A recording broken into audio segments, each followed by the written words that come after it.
What's going on, everybody? Mike McFarland here, the Lake Fork Fishing Guide, owner of McFarland Fishing. Gonna do you a little rundown. It's July 20th. It's Wednesday, July 20th. It's hotter than hot outside. I think it's hotter than hot just about everywhere.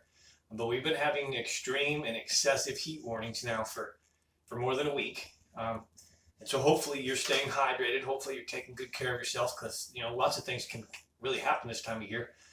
You can just simply have extra fatigue if you're not hydrating it right, and not eat right. Your appetites change and things like that. You can really become very unhealthy in this excessive heat. In fact, even a football player, a running back, died from heat stroke just a week or so ago from the Dallas Cowboys. And you would imagine that he is at his peak health performance, being a professional NFL football player. So it's not uncommon for you to have heat stroke or mild heat stroke and you don't even know it. If you're feeling real fatigued, you're getting a good night's sleep, but it's not enough, you could just simply be dehydrated and on your way to heat stroke. So be really careful, okay? But let's talk about the lake, especially if you're outdoors, if you're working outdoors or fishing a lot. If you're in the outdoors right now, really you should be drinking probably almost a gallon a day. And that's really about 8 bottles of water. So lake temperatures, Monday we had a nice little rain. It was a beautiful, refreshing, cool morning. Kind of knocked the surface temperatures down a little. 86, 93 was the peak. Throughout the week it's back to 88 and 93. Remember, this is the main lake, the main body. I'm certain that some of the real shallow backwaters are even much hotter. But 0 to 1 foot visibility, and the color gunmetal blue. The other day I was sitting up on a high spot and I could look out in the water and see, and the color was gunmetal blue.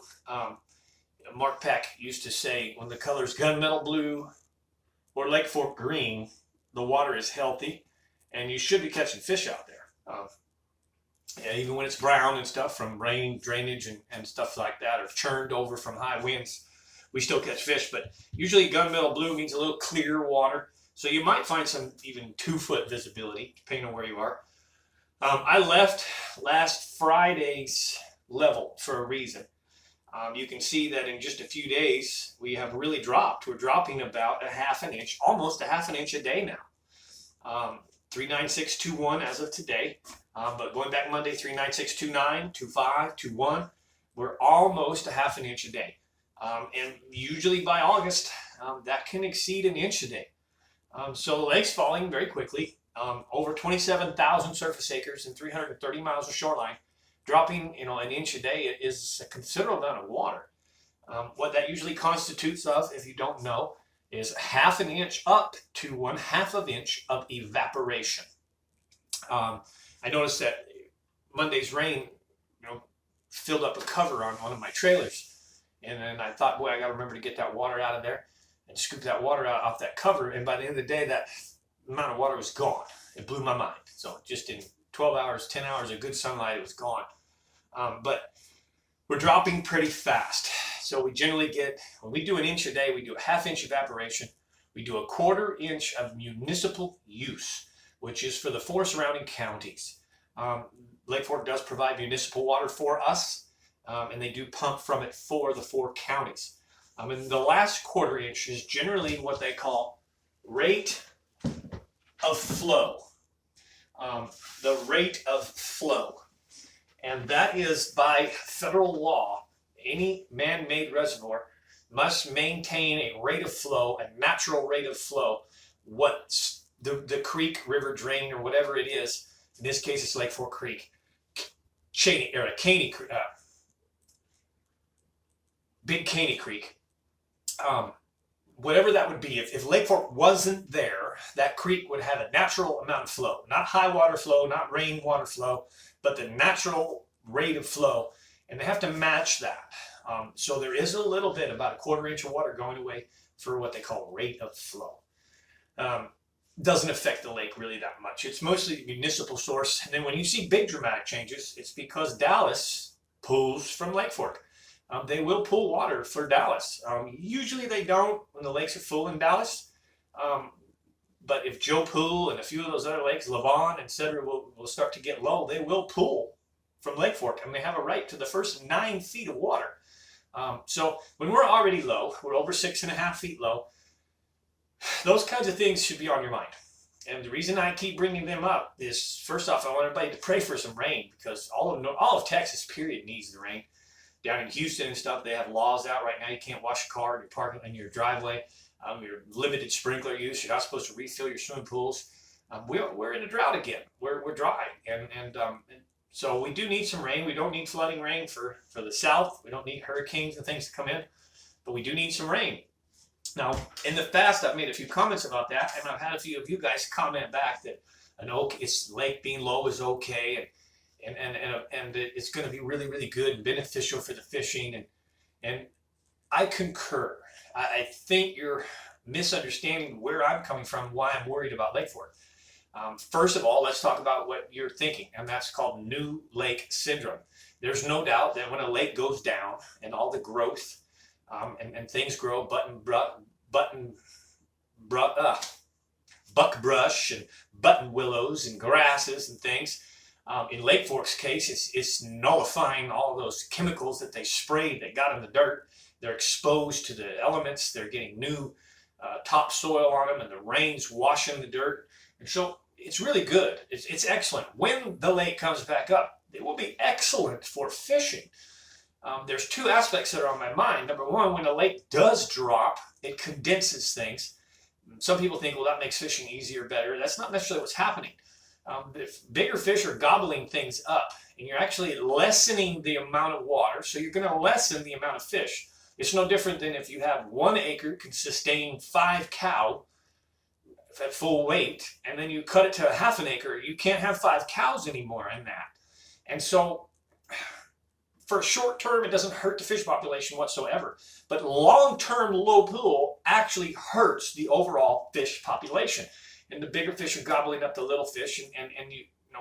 Fortunately, we have so much bait in Lake Fork that we really could use a bait decrease. There's too much food. But overall, again, yes, new lake syndrome is fabulous, and I expect that to be really good. If we could get some good rain and come up 3 feet right now, this fall would be one of the best fall that we've had in a long, long time. That water coming up into all those grasses and fresh stuff would nullify the turnover a little bit, help clarify some of the water, filter out some of the water, not filter it like water vegetation, but it still would be vegetation. It'd still be great covered. So I really do hope that in September, October, we get enough rain to bring that lake up. It's good fresh water in the lake will really help. My concerns is 2 things. Number one, the danger of the lake as it gets lower and lower and lower. Many of us guides know the lake extremely well, know it like the back of our hand.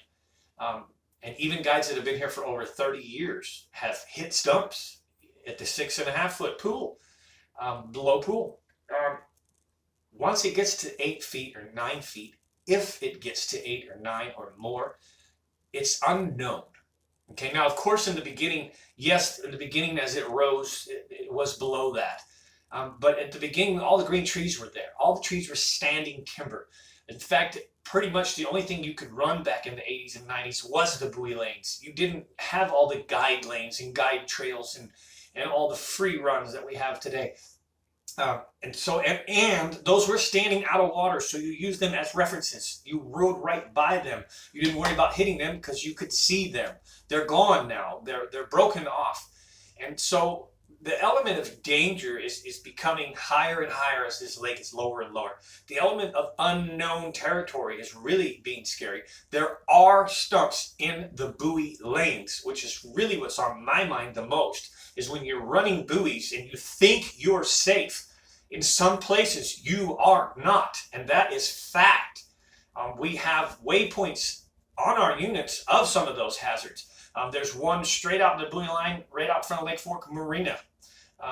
There's one at the mouth of Little Mustang. I'm not kidding you. I could reach out and touch the buoy, and while I'm touching the buoy, there's one under my boat that right now is about 18 inches below the water. So if you timed it just right, or you're lined up just right, and you're running by that buoy coming out of Little Mustang, you can hit stumps. So as we get lower and lower, that's my concern. Just to make it clear to some of you that keep commenting about, hey, it's okay, Mike, low lake's not such a bad thing.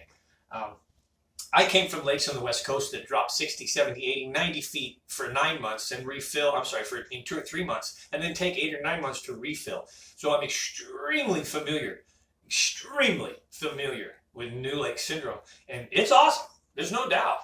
Big fish come out of the woodwork. There's lakes on the West Coast that we didn't even know we had big fish. And all of a sudden they fill over pool, or the water company decides to enlarge the lake, and man, there's big fish everywhere. Lake Fork having new lake syndrome will be epic. It will be very special.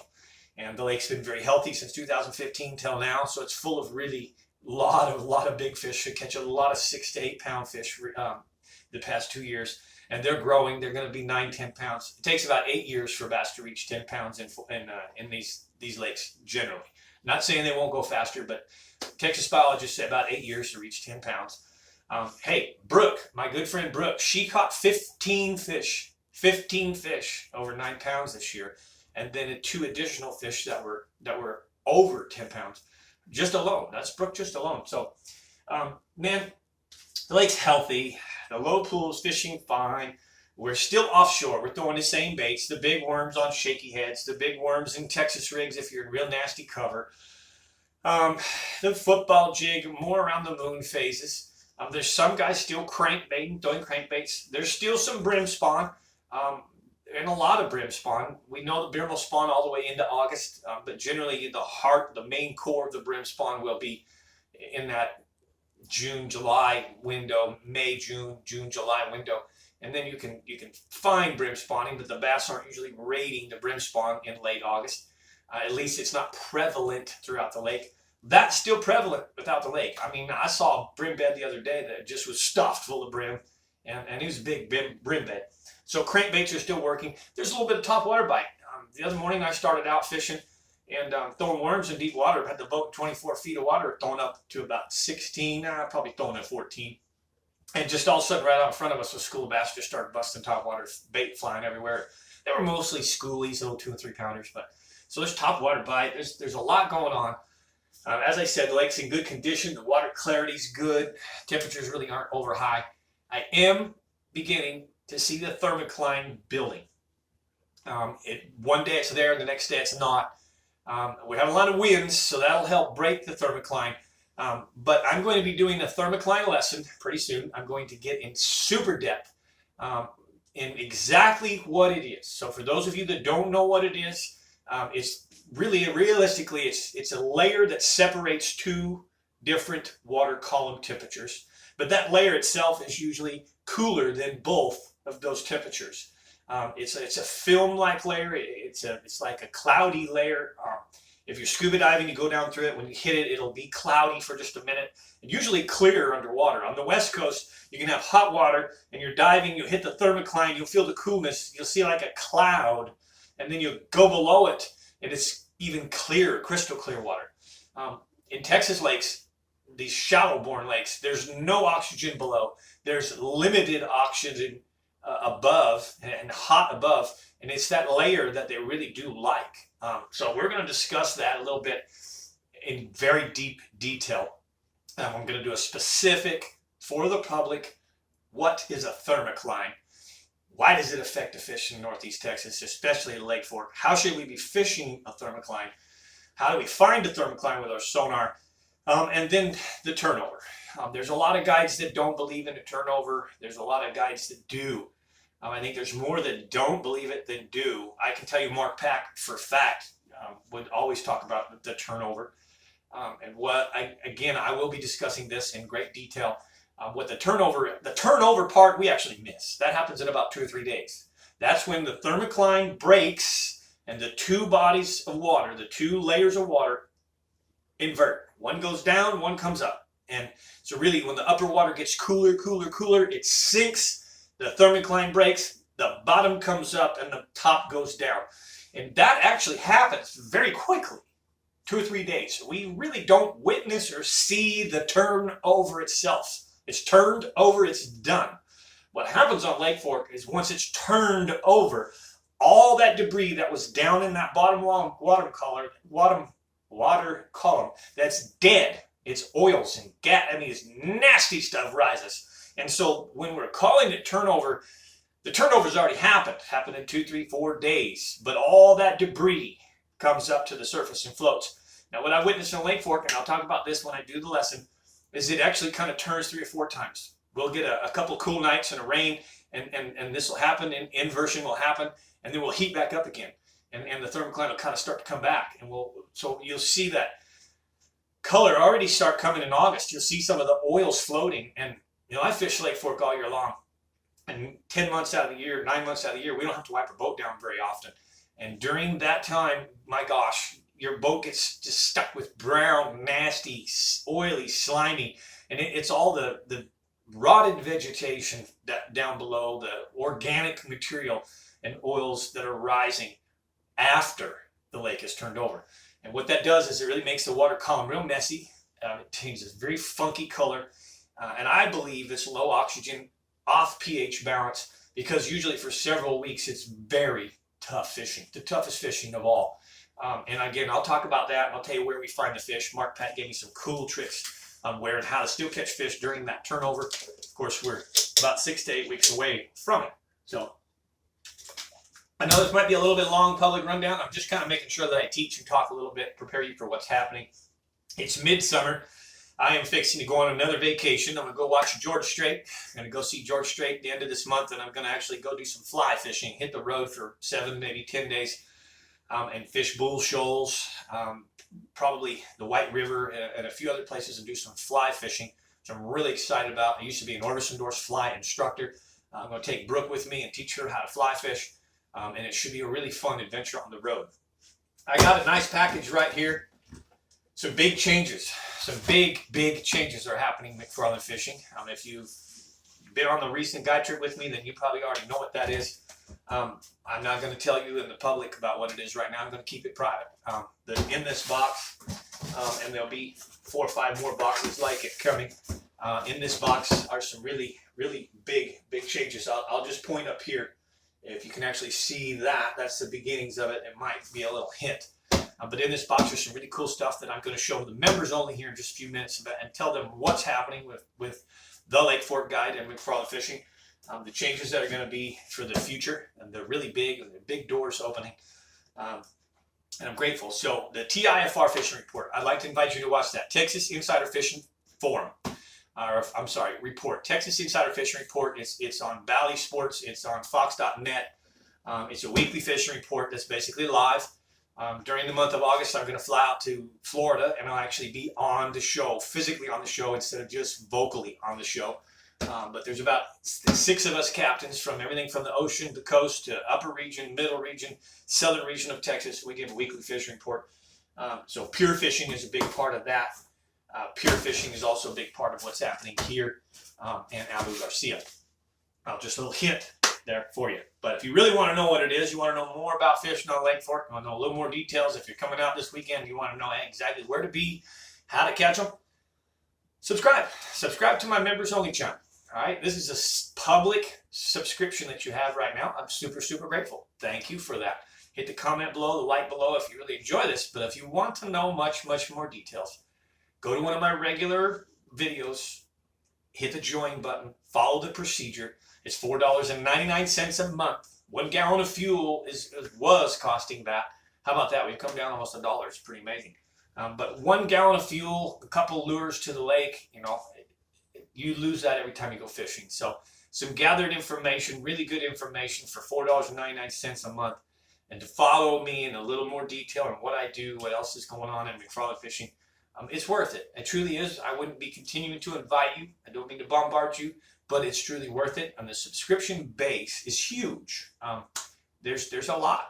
There's a lot more than I expected. So I'm grateful for you all. Remember, drink and stay hydrated. Don't overdo it. Middle of the day, go take yourself a little break. Fish the early mornings. The evening bite is best. The last 2 hours. And for whatever reason, once it's dark, they quit. But with that, I'm going to leave you. And I wish you all great fishing on Lake Fork or anywhere in Texas. If you catch a big fish and want to share it with me, please do. Hit the comments below, as I said earlier. And God bless. I'm Mike McFarland, the Lake Fork Guy.